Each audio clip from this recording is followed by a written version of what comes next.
It's not like the Russians are going to land the 76th Guards Air Assault Division in Sussex, but we will be getting cyber attacked. We will conceivably be getting hit with missile strikes on military facilities and civilian infrastructure, and we have to be ready for that. So it's our problem as well. Donald Trump's fondness for Russia and his hostility towards the EU has certainly sown doubts about America's commitment to European security. Since the president's return to the White House, one question has acquired a new urgency. Would the West endanger everything to help the Baltic countries today?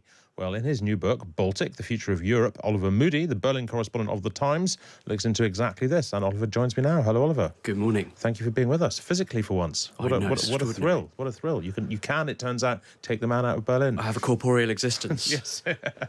I mean, people on the radio are just going to have to take our word for that. Look, you say that the Baltic, Estonia, Latvia and Lithuania will decide the course of the West in the coming years. How so?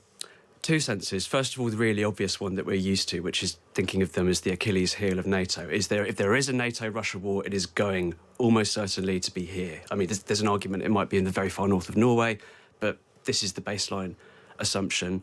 And one of the things in the book is looking at how can we judge what Putin wants to do?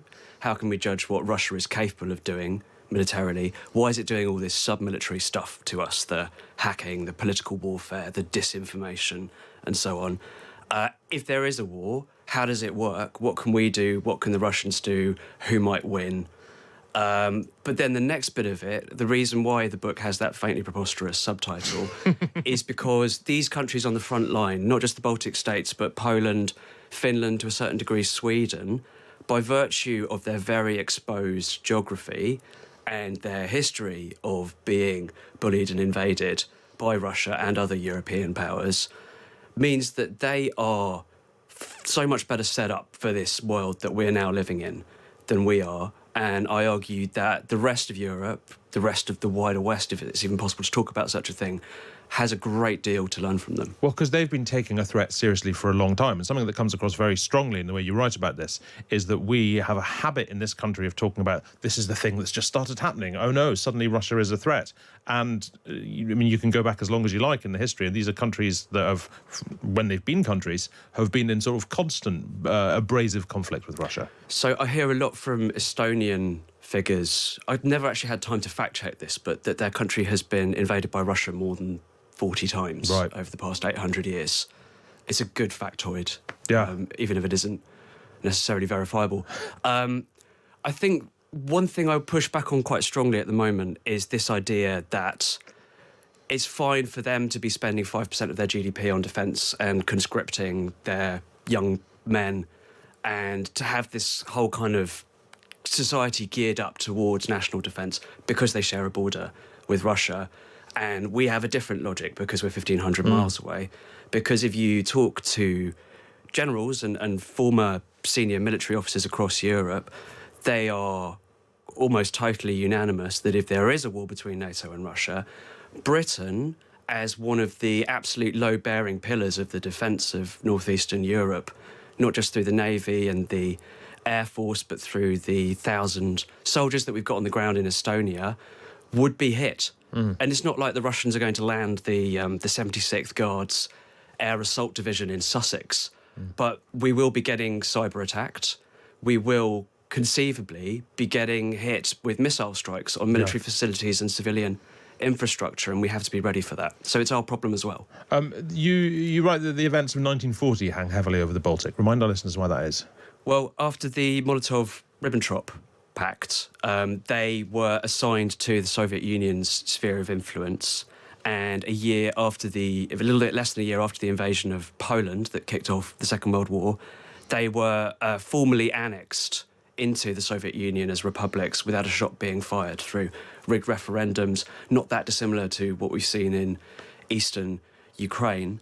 And then for the following half century, with a brief interlude of Nazi German rule, they were under really brutal Soviet occupation, where they lost something like 10% of their populations to deportations to Siberia.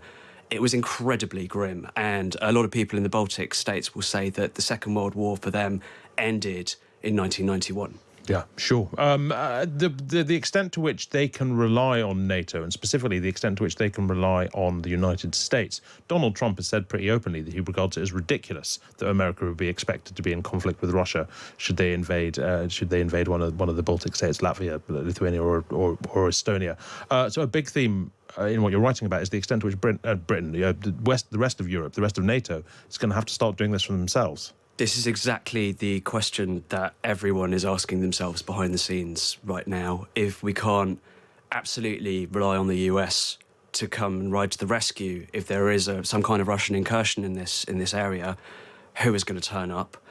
Britain runs a sub-NATO alliance called the Joint Expeditionary Force, which is the Baltic states, the Nordic states, and the Netherlands, which would be the kind of natural first line of defence. So we are terrifically on the hook. We have those troops in Estonia.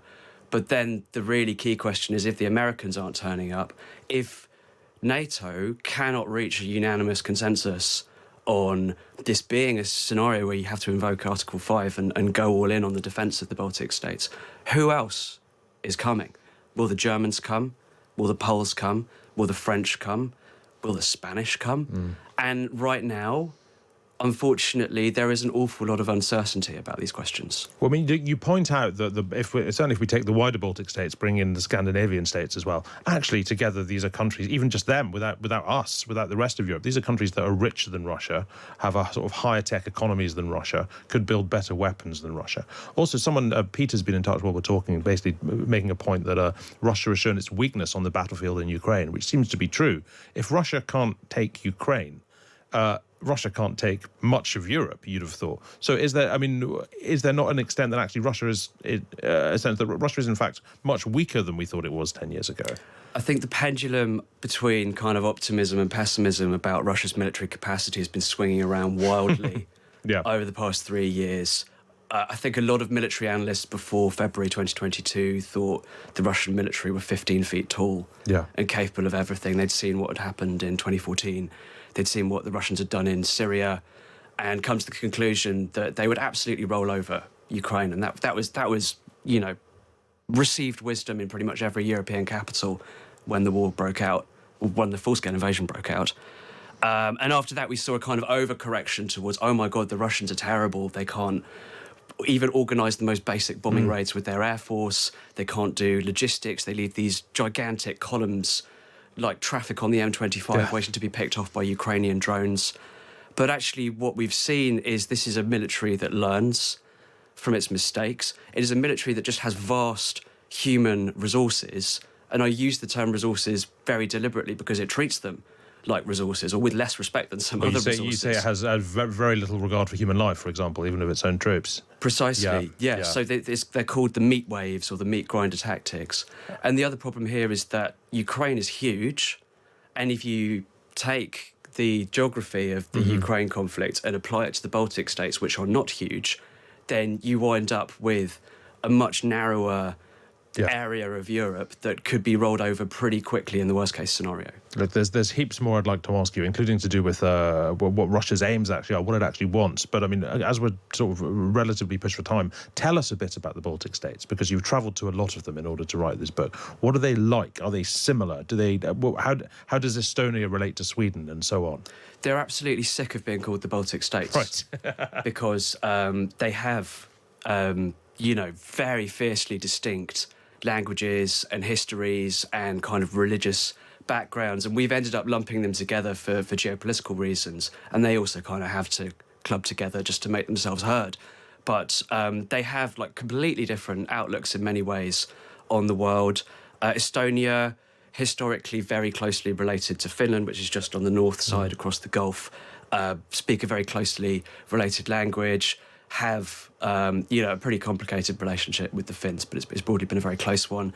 Lithuania on the other side, on the west, used to be merged with Poland into a kind of single commonwealth and had a hard time kind of defining its national identity and breaking away from Poland after that, but very strongly Catholic, while the other two are Protestant. And then Latvia in the middle, in every sense of the word, because it has always been very difficult for Latvia to define itself, given that there's two such kind of vocal states either side of it, but has kind of traditionally had Sweden over the last 30 years or so as its sort of faintly absent-minded fairy godmother. Right. Wow. I mean, will you be travelling there again? Is it would you recommend a journey? I would absolutely recommend a journey. The three capitals are beautiful, really good fun to be in. I would also recommend travelling around to some of the coastline, in particular the Curonian Spit on the border between Lithuania and the Russian outpost of Kaliningrad. It is the most stunning place in northeastern Europe. I shall take a trip. My ancestors from there, Vilnius.